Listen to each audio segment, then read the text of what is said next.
City India news channel हक की आवाज।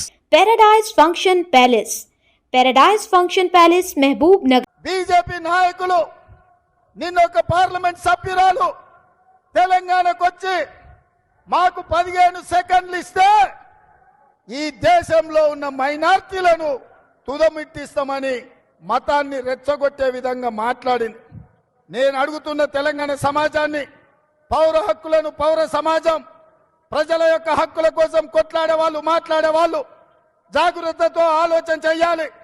ఈ హైదరాబాద్ రాష్ట్రం 2004 నుంచి 2014లో డాక్టర్ మన్మోహన్ సింగ్ గారి నాయకత్వంలో ఈ హైదరాబాద్ నగరానికి ఔటర్ రింగ్ రోడ్డు, అంతర్జాతీయ ఎయిర్పోర్ట్, ఐటీ కంపెనీలు, ఫార్మా కంపెనీలు, మెట్రో రైలు, కృష్ణా జలాలు, గోదావరి జలాలు ఈ ప్రాంతానికి తరలించి హైదరాబాద్ నగరంలో శాంతి భద్రతలను కాపాడినరు. కాబట్టే మత సామరస్యాన్ని పెంచి పెంపొందించింది. కాబట్టే తెలంగాణ రాష్ట్రానికి వేలాది కోట్ల రూపాయల పెట్టుబడులు వచ్చినాయి, లక్షలాది ఉద్యోగాలు తెలంగాణ నిరుద్యోగ యువకులకు వచ్చినాయి.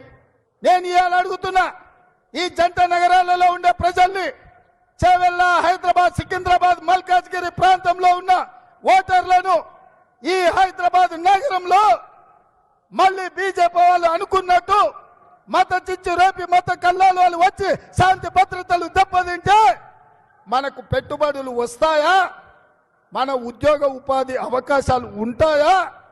ఈ పరిస్థితుల్లో మతాన్ని రెచ్చగొట్టి రాజకీయ లబ్ధి పొందాలని, ఎన్నికల్లో గెలవాలని, ఈ దేశాన్ని దోసుకోవాలని బీజేపీ చేస్తున్న ప్రయత్నాన్ని తిప్పికొట్టాల్సిన బాధ్యత ప్రతి ఒక్క తెలంగాణ బిడ్డ మీద ఉన్నది. ఇవాళ ఈ హైదరాబాద్ నగరంలో చదువుకున్న వాళ్ళని, డాక్టర్లను, లాయర్లను, ఇంజనీర్లను, ఐఏఎస్లను, ఐపీఎస్లను, విద్యార్థులను, నిరుద్యోగ యువకులను ఆలోచన చెయ్యండి అని నేను విజ్ఞప్తి చేస్తున్నా.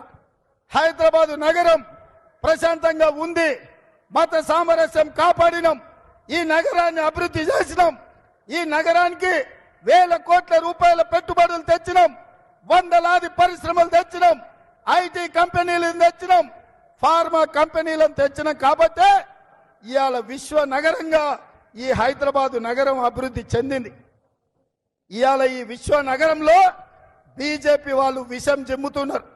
ఇవాళ బీజేపీ వాళ్ళ ఆలోచన ఒక్కటే, మత చిచ్చు పెట్టాలి, మతాల మధ్య విభజన చెయ్యాలి, ఎన్నికల లబ్ధి పొందాలి. ఇది తప్ప ఇంకొక ఆలోచన లేదు.